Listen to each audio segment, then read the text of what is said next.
Be humble and become holy. In our modern society, there are many qualities which are praised, encouraged, and applauded. Qualities like dominance, aggression, competitiveness, flaunting your assets. You are taught, be yourself, then be proud of who you are, and don't let anyone tell you otherwise, and so on.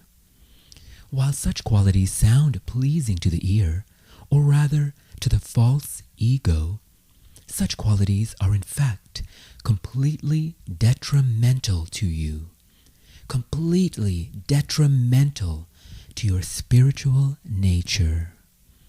For do you know who you really are?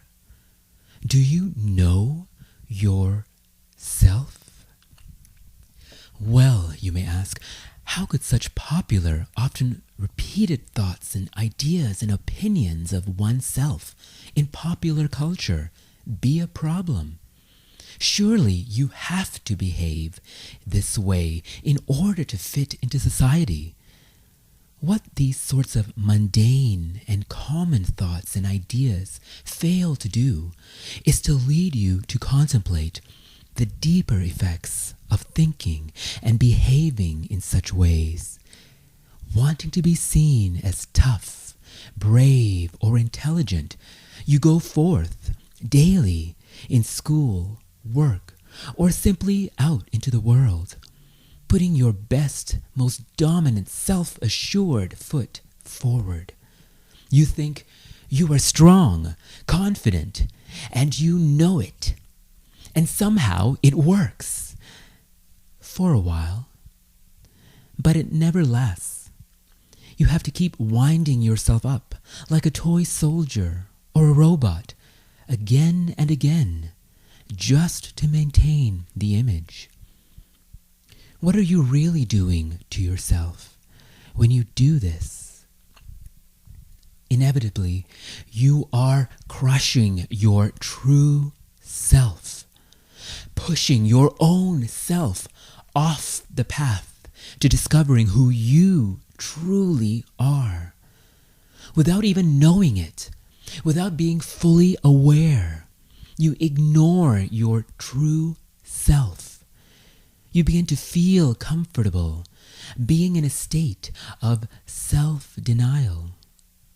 You keep rushing onward, preoccupied with your busy work. But you soon find yourself in a state of self-betrayal. You allow yourself to be deluded by ideas of who and what you are, to the point that you forget your true self more and more, and even more. Society has become so fake that the truth bothers people. And yet, you continue building up your delusional image of yourself, developing your own false prestige to maintain in society. You begin praising yourself. In doing so, you soon begin to cast aside, almost erase yourself, your true self. But nothing can erase your true self, for your true self is you, and you are holy, holy within, holy at your core, a part and a parcel of the supreme reality, the supreme being. But your delusional thoughts and emotions convince you that you are who you think you are. You think what you were told about yourself. You think what you were shown about yourself. You think what you were molded to be. And many have had their hands in molding you, sometimes to your benefit, but sometimes, even unbeknownst to you, to your detriment. Then how do you find your way back? to who you really are, to your true self, to the truth. Let's look at just one method, one small but powerful, effective, simple way which you can practice honestly and consistently in order to begin understanding your true self, the greatness of truth and self. And what is that way?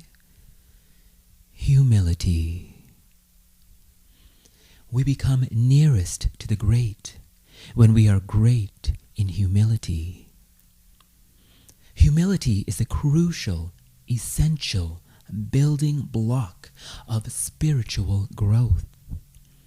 Humility is the quality which allows us to know that we do not know. But humility is a quality that is not experienced or practiced when one is in delusion, or as the ancient rishis of India described it, when one is in Maya, or the ignorance, darkness, delusion of this material nature. From the state in which consciousness is completely deluded by Maya, man progresses through the successive states of the propelled heart, the steady heart, the devoted heart, and ultimately attains the clean heart, in which he becomes able to comprehend the spiritual light, Brahma, the real substance in the universe. Humility has nothing in common with putting on an outward show of piety or goodness. Even the slightest bit of fake goodness is like poisoning oneself, bit by bit. Humility enables us to take all of life's experiences with the right attitude, the right behaviors, the right reactions, even when we are hurt by unkind words or actions. The blessing of humility is the blessing of progress in becoming pure, pious, holy. Learn to accept blame, criticism, and accusation silently and without retaliation, even though untrue and unjustified. Real humility enables us to stand strong because it is God we are seeking to please, not man. In being true to Him, we will become the kind of person whose qualities may also be pleasing to man. Do not think of the word holy to be unattainable. Do not think the word holy to be an unattainable quality, for you are that, a part and parcel of that inconceivable great supreme being. Allow yourself to experience holiness through humility.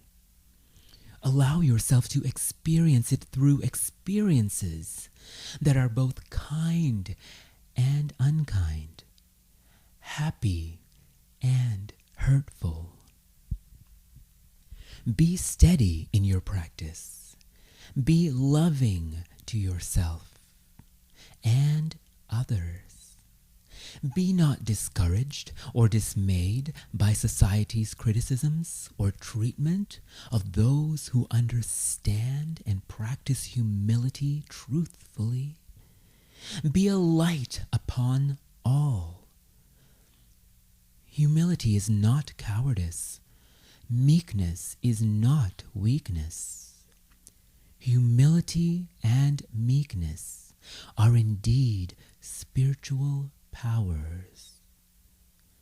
And so, be humble and become holy practice humility, and by doing so empower yourself with a deeper understanding.